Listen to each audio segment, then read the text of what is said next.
Bonjour à tous, voici un cours sur la poésie lyrique au niveau 3e. Commençons par un petit rappel sur la poésie lyrique en 4e.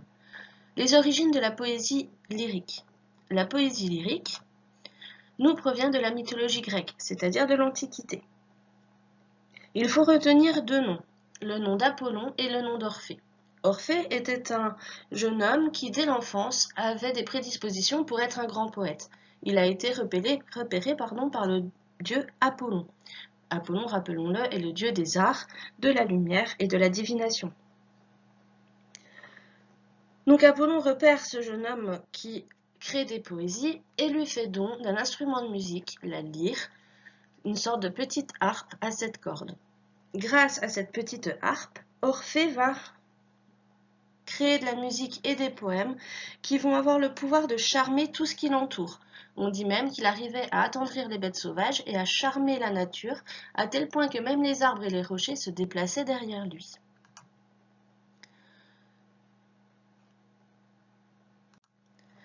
Ainsi donc, on appelle la poésie lyrique à cause de la lyre.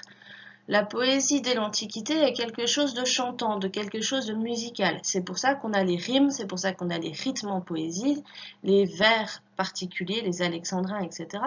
C'est pour rendre la langue, les phrases musicales. Tout est relié à la musique. La poésie était chantée dans l'Antiquité. La poésie lyrique va traverser les âges. Elle va traverser les siècles. Donc on la retrouve dans l'Antiquité, mais on va la retrouver également pendant la Renaissance et au XIXe siècle en particulier dans la poésie romantique, comme on va le voir dans la séquence avec Victor Hugo, Alphonse de Lamartine, etc., etc. Qu'est-ce que le lyrisme? Le lyrisme, c'est un registre littéraire. Un registre littéraire, c'est le ton, la tonalité d'un texte. Le registre, c'est toutes les caractéristiques d'un texte qui provoquent un effet sur le lecteur. Vous avez le registre lyrique, vous avez le registre pathétique, vous avez le registre comique. Le registre, c'est vraiment ce qui fait l'unité du texte, si vous voulez.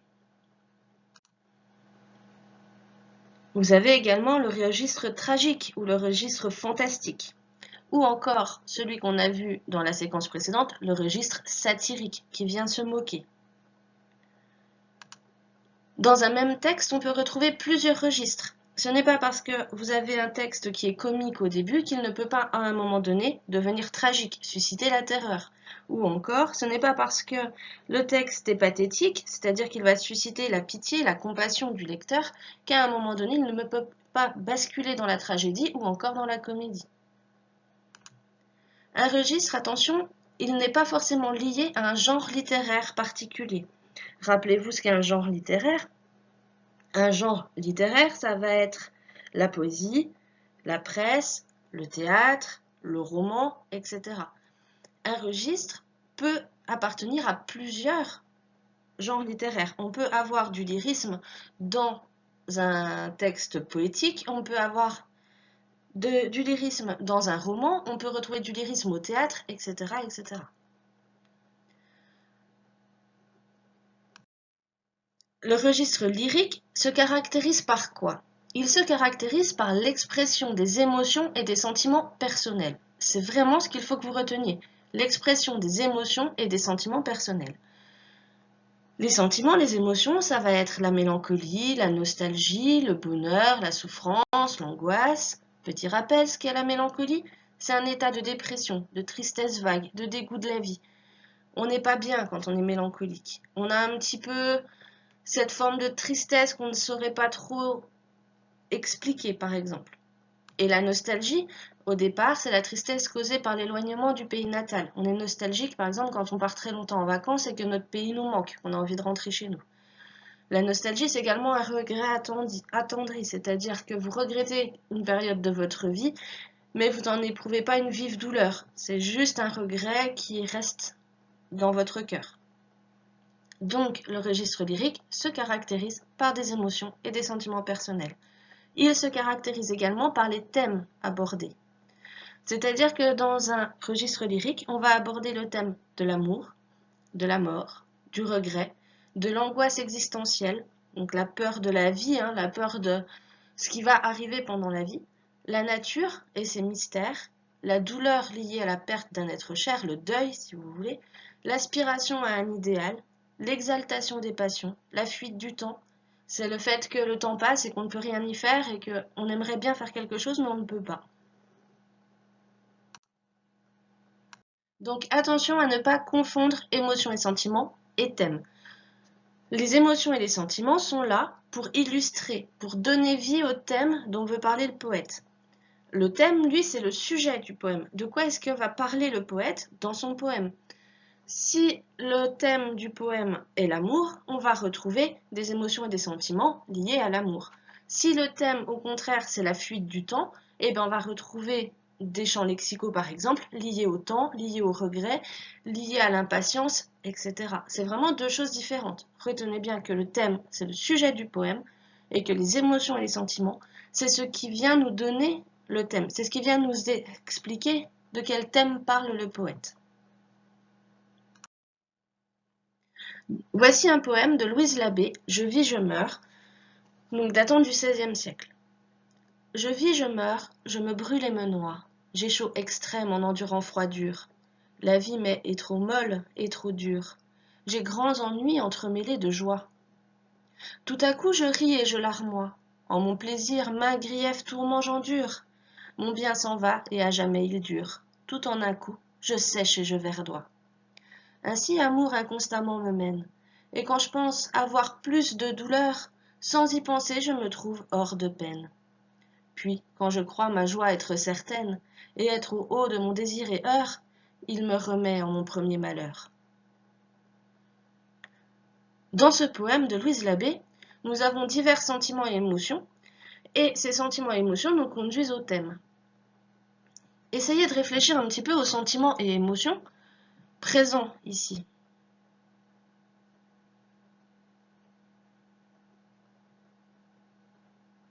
Pour cela, vous allez aller voir ce qu'on appelle les champs lexicaux. On va y revenir un peu plus tard dans la vidéo. Je vous laisse réfléchir, on continue. N'hésitez pas à mettre la vidéo sur pause pour pouvoir travailler tranquillement.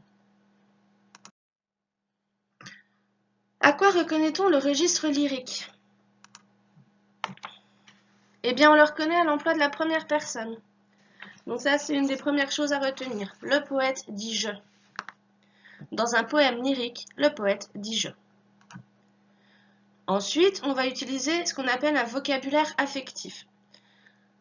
Donc, pour simplifier, pour le niveau 3e, on va dire que ce sont tous les sentiments et toutes les émotions à travers les surnoms, les diminutifs, les suffixes et les préfixes affectueux qu'on peut donner à un personnage par exemple. On va surtout retrouver l'usage de champs lexicaux des émotions et des sentiments. Et bien évidemment, nous allons retrouver l'emploi de figures de style.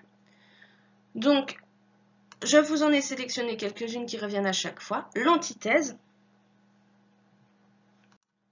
Donc l'antithèse, c'est une figure de style d'opposition qui met en parallèle deux mots ou deux expressions contraires.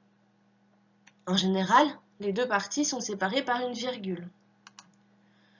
Nous allons retrouver également dans la poésie lyrique des comparaisons. Donc vous savez tous qu'une comparaison, c'est le rapprochement de deux éléments à l'aide d'un outil de comparaison. On va pouvoir retrouver également des métaphores. Donc c'est un rapprochement de deux éléments mais sans outil de comparaison. On va retrouver des personnifications. Donc c'est le fait d'attribuer des sentiments ou des comportements humains à des animaux, des objets ou des éléments naturels. Vous vous souvenez qu'un des thèmes privilégiés du lyrisme est la nature, donc la personnification. Ça veut dire qu'on va personnifier la nature. On va faire comme si la nature devenait un personnage. Et vous avez la dernière figure de style que je vous ai choisie, qui est la périphrase. C'est le remplacement d'un mot par un groupe de mots qui le caractérise. Donc ça, je vais vous demander de revoir vos cours sur les figures de style. Comment repérer le ou les sentiments dominants? Pour arriver au thème d'un texte, il faut connaître les sentiments et les émotions qui sont données dans ce texte. Comment est-ce qu'on fait? On va repérer ce qu'on appelle les champs lexicaux. Rappel, apprendre par cœur. Un champ lexical est l'ensemble des mots qui, dans un texte, se rapportent à une même notion. Il faut absolument que vous connaissiez ça par cœur. Exemple, le champ lexical de l'amour. Eh bien, ce sont tous les mots qui se rapportent à l'amour. Aimer, amour, bisous, embrassade, cœur, apprécier, mariage, amoureux, etc., etc. Un champ lexical, c'est tous les mots, indépendamment de leur classe grammaticale, qui se rapportent à une même notion. Autre exemple, le champ lexical du livre, une préface, une page, un titre, une couverture, une ligne, une écriture, un auteur, une dédicace. Tout cela renvoie bien au livre. Plus compliqué, le champ lexical du sentiment. Le champ lexical du sentiment, ça va être ressentir, le ressenti, l'émotion, et après, tous les sentiments qui peuvent exister. La peur, le doute, la joie, etc., etc. Le champ lexical de l'émotion, ça va être un peu le même que le champ lexical du sentiment.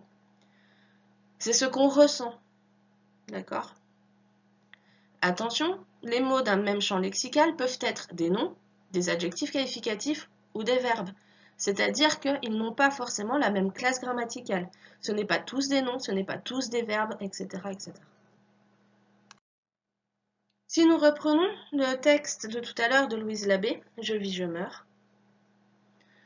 quelles sont les émotions et les sentiments? Nous avons le sentiment de l'amour, nous avons le sentiment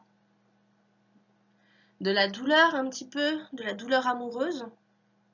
Puisque tout est construit en antithèse dans ce texte, nous avons je vis, je meurs, qui sont bien deux contraires mis l'un à côté de l'autre. Je me brûle et me noie, donc le feu et l'eau. J'ai chaud extrême en endurant froid dur, le chaud est opposé au froid. La vie est trop molle et trop dure, on a encore l'opposition. Tout le poème est construit sur cette opposition, puisque la poétesse nous dit qu'elle aime inconditionnellement, et à chaque fois qu'elle se sent très heureuse, eh bien l'amour la rend malheureuse. On a ici la personnification de l'amour puisqu'elle nous dit au vers 9 « Ainsi, amour inconstamment me mène », comme si l'amour était un petit personnage qui l'emmenait sur la voie tantôt du bonheur, tantôt de la douleur. C'est bien un registre lyrique, n'est-ce pas, puisque nous avons la présence de la première personne. Ici, je vis, je meurs, etc. Un vocabulaire affectif, on n'a pas vraiment de diminutif ou ce genre de choses puisqu'il ne parle pas directement à l'être aimé. Mais nous avons bien les champs lexicaux. Nous avons les champs lexicaux de la douleur. Alors si, hop, douleur, peine. On a le malheur. On a également la joie, puisqu'elle répète le mot joie plusieurs fois. On a également des figures de style, on vient de le dire, on a la personnification avec amour inconstamment me mène, personnification de l'amour. Nous avons également l'antithèse, ou les antithèses, puisqu'il y en a tout le long du poème par exemple. Tout à coup, je ris et je larmoie, donc elle rit et elle pleure à la fois. Donc ce poème est évidemment lyrique, puisqu'il remplit quasiment tous les éléments que nous avons donnés pour repérer un poème lyrique. Conclusion, à vous de jouer cette fois-ci. Dans votre classeur, vous écrivez en titre poésie et lyrisme. Vous recopiez les 8 questions que vous avez ici et vous y répondez directement. Attention, j'attends de vous que vous rédigiez des phrases, c'est-à-dire que, première question, d'où est originaire le lyrisme? Vous m'écrivez en dessous, le lyrisme est originaire de, et là vous écrivez. À quel dieu et à quel héros est-il associé? Il est associé au dieu et au héros. Le lyrisme est un genre ou un registre littéraire? Le lyrisme est, et vous mettez la bonne réponse, etc., etc.